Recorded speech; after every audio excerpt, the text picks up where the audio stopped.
Hi guys, this is Dave back with BTM Reviews, making another hostage video from a hotel room somewhere in the US. And tonight we're going to play a video that Eric July has named When They Prove Me Right, Disney and the Source Material. First thing I want to ask anybody watching this video is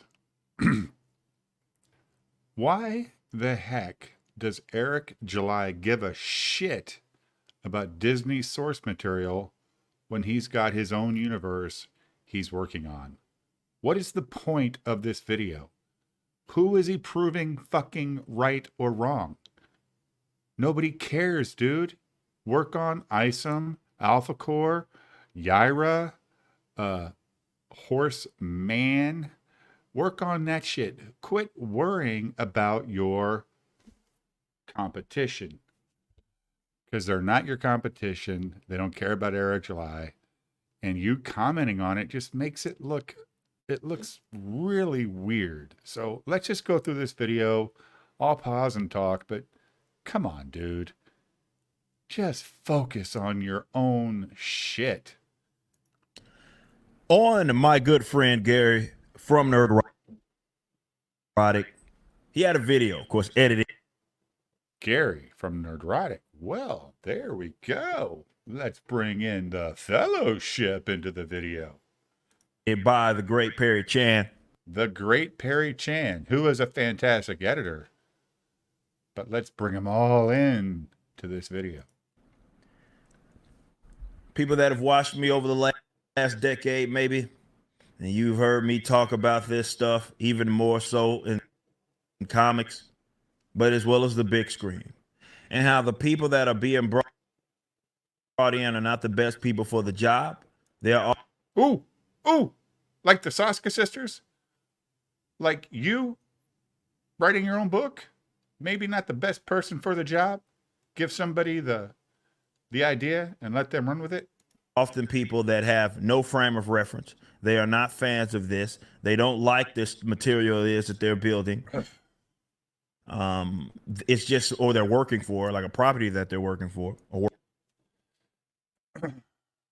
People take jobs. People take jobs because it's going to get them to the next level of the place they want to get to.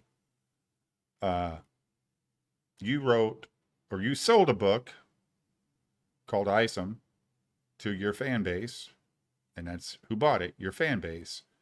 And you're going to criticize people for taking a job. And look, where he goes, there is some legitimacy, but if you're an employee and your boss tells you what to do, you do it if you want to keep your job.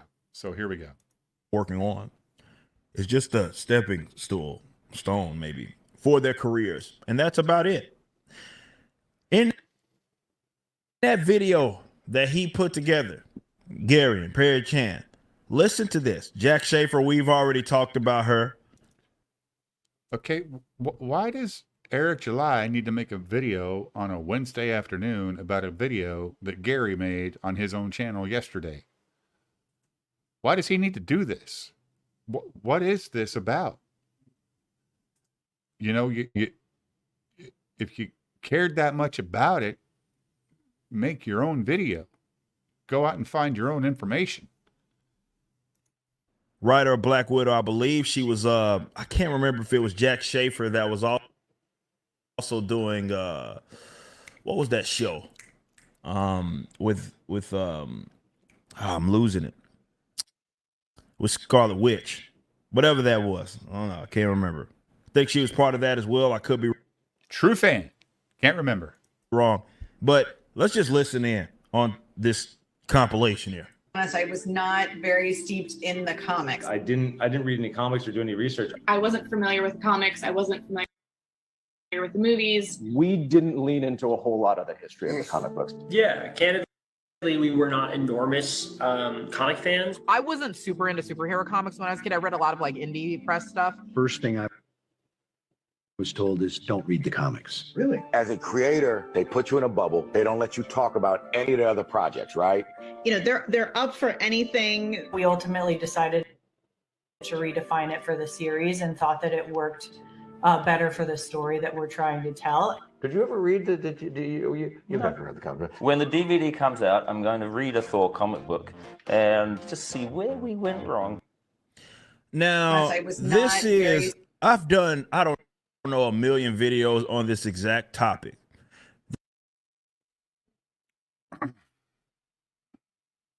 A million. You know how stupid that sounds? A million. Holy shit. Nobody's done a million things the same time over and over, except maybe if you're really healthy, heartbeats and steps. Other than that, you've never done a million things in your life. The reason why this is so inexcusable, guys, is because these guys are working for, of course, these companies that, I mean, it's not just with this Star Wars that goes top to bottom. It's the same thing. There is no shortage of people that would work on.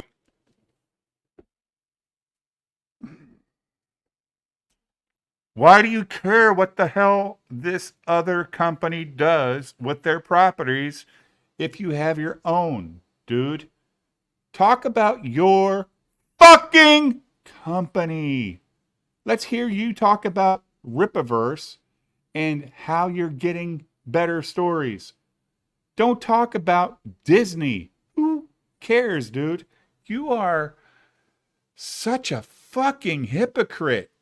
Let's let Disney get on their stream and talk about Rippaverse and how fucking vapid, or as Eric would say, vapid, and non-consequential all of your books have been.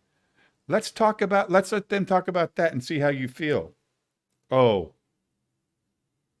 you might not want to make a response video to that unless you just called them haters. So is Eric July being a hater right now, criticizing his competition? That's my question, because he shouldn't be doing this bullshit at all. Fucking bullshit, dude. You're a millionaire out there trying to get fucking views on your YouTube channel talking about your competition. It's fucking gay. It is so fucking gay that you should goddamn look in the mirror and go, wow, I am the total fraud that everybody says I am. Because that's what this comes off as. These projects have the talent to work on these projects while also being actual. Does Eric have the talent to work on these projects? Nope. So he had to start his own company, which is talentless. Fans of the material. Okay. Normies are normies. If something is solid and good. What the fuck does that mean? Normies are normies. Normies know what the fuck a good story is and what's a bad story, whether it pertains to the universe or not. If the story's bullshit, the story's bullshit. So, yeah, you know, we don't know the canon, or they don't know the canon of this or that or that. But if they walk out of the movie or out of the TV show and, God damn, that was great, and it has all the superhero stuff you're looking for, you know what, dude? They've accomplished their mission. And for their taste, they will get into it. But you are not doing your company, property, any sort of justice. You're not getting more fans by making. Neither is Isom, AlphaCore, Yaira, any of them. Sales have dropped. Because your story sucks. So let's get real. These adjustments. God damn, he's on his fucking high horse. No wonder he created a book called The Horseman, because he's got to be in that high horse in his saddle, making fucking himself feel better about himself. Look at that fucking face. He's so full of shit, his goddamn breath stinks. Now, some of that is structural. Some of that is leadership based. As some of these people alluded to, them being told. I mean, James Gunn, I believe, told as well. John Cena, same thing. I know, different company, but it's the same feel. Don't read the comics. Now, my question always would be, Well, why the hell are you adapting this stuff if you don't care about it, or if you don't? That's a fair point. But if you don't care about the history, which is sad because that's what brought the book here, but you're trying to move it in a new direction, you would obviously say, look, these are the characters. Let's write a story about these characters. And yes, it does get convoluted because if you have no baseline of what these characters were in the past, it gets really, really fucked up. However, if they're trying to bring in a new crop of writers and a direction for a specific franchise that they own, we do not own these properties, but we have the power of the purse to not go watch these properties if they're bad. But if they happen to be good and we enjoyed it, then did they make the wrong call? Now, of course, you're going to piss off the true, fans that have been there forever. But, there's a bunch of 15, 16, 17, 20, 25-year-olds that don't know shit about the Fantastic Four or the Incredible Hulk or the original Spider-Man, old Batman. I don't know anything about that. They just want to see something cool for them today. And, if a Patrick, goddamn the guy from Twilight, could make a Batman movie that makes $780 million when everybody was, ragging on the whole choice to cast him, they might have made the right call. I like the Robert Pattinson. I like the movie, although the last 35 minutes was a drag. But there were a lot of good parts of that movie, and I just kind of felt like it was showing me Batman when he was starting. Like he's just a small, young guy that's figuring out where he's trying to go with this whole thing, and he gets his ass whipped and all that stuff. And I thought it had some good points, but it could have stopped a little earlier. But this whole point with Eric and the people that aren't into this universe, and you're disrespecting the people that are, dude, you got to make a call as a company. Where do we want to go? Because DC knows their comic books aren't selling. So maybe they're asking their paid, movie writers to make something better. Not that it's successful, but at least they got to do something. But again, why the fuck does Eric give a goddamn what the fuck these other companies are doing? Make your own shit. You're so fucking hypocritical, dude. Don't mean to have some sort of frame of reference. To me, it's a slap in the face. It is the equivalent of me building up this Rippaverse stuff. And let's say we get to the... Hear how he talks his own product? Building up this Rippaverse stuff. Building up this Rippaverse stuff. Man, that does not sound very prideful. That sounds like, it's just a thing that I'm making and you guys are fucking buying it. So whatever. Whatever. I got a fucking warehouse and we're shipping shit out. Point where, I don't know, we we're on the trajectory that we're on, and we have Isom back there, and instead... What trajectory is the Rippaverse on? Is it on a upscale? Or is it reached its peak and it's coming back down to reality of what it's actually worth?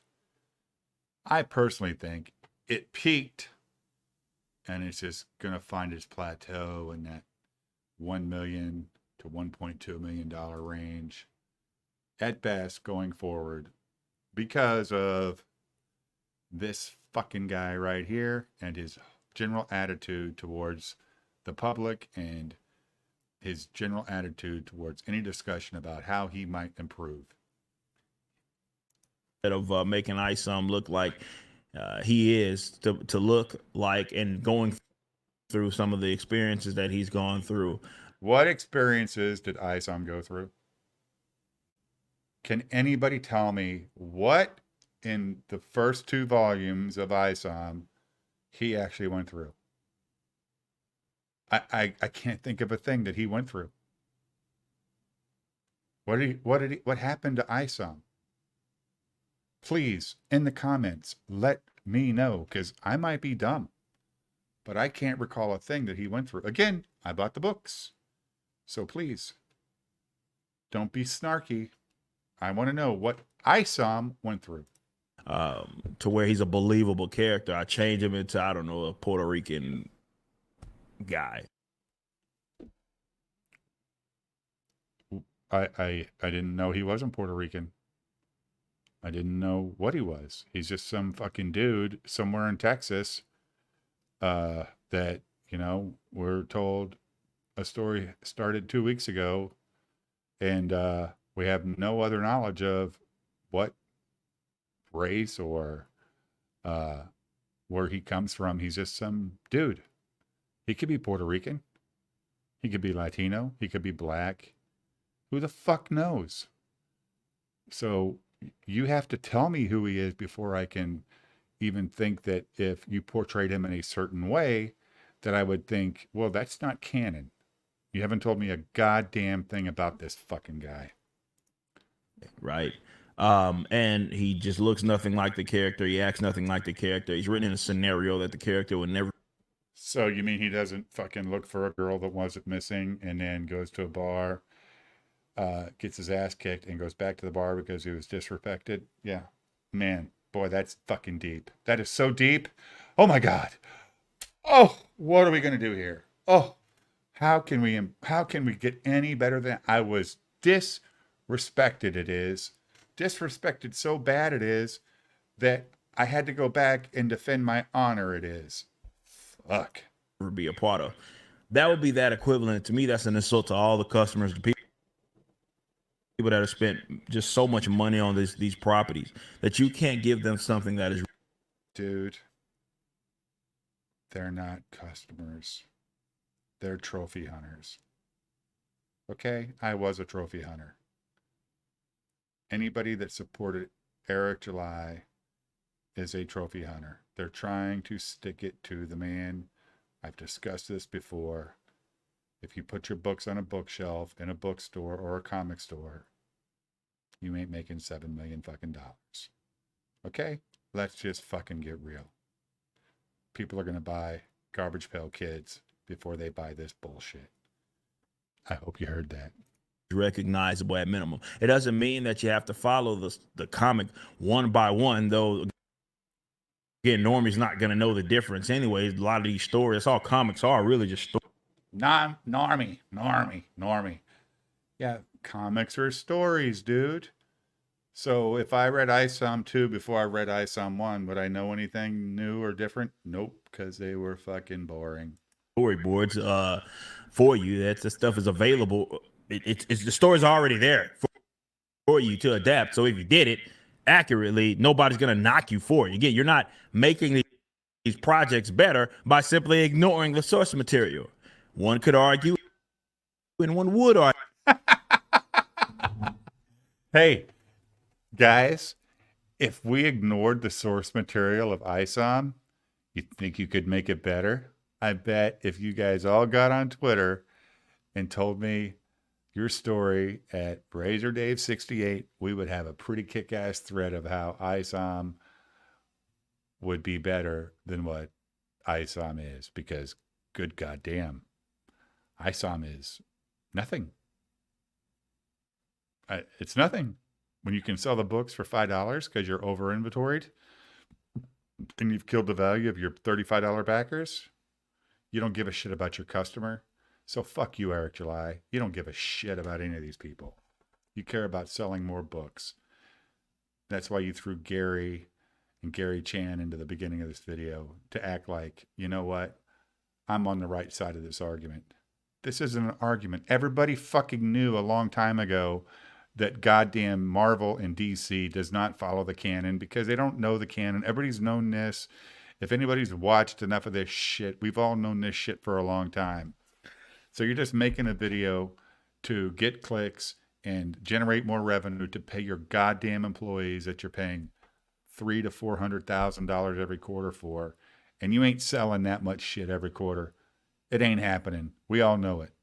So this video is bullshit. I'm done. Eric July's a fucking fraud. We all know it. Everybody knows it that watches this stuff. So, hey guys, if you would be kind and leave a like and subscribe and a comment for me, that'd be great. If you want to share it with your friends, that'd be great. Please, again, like and subscribe. And fuck Eric July.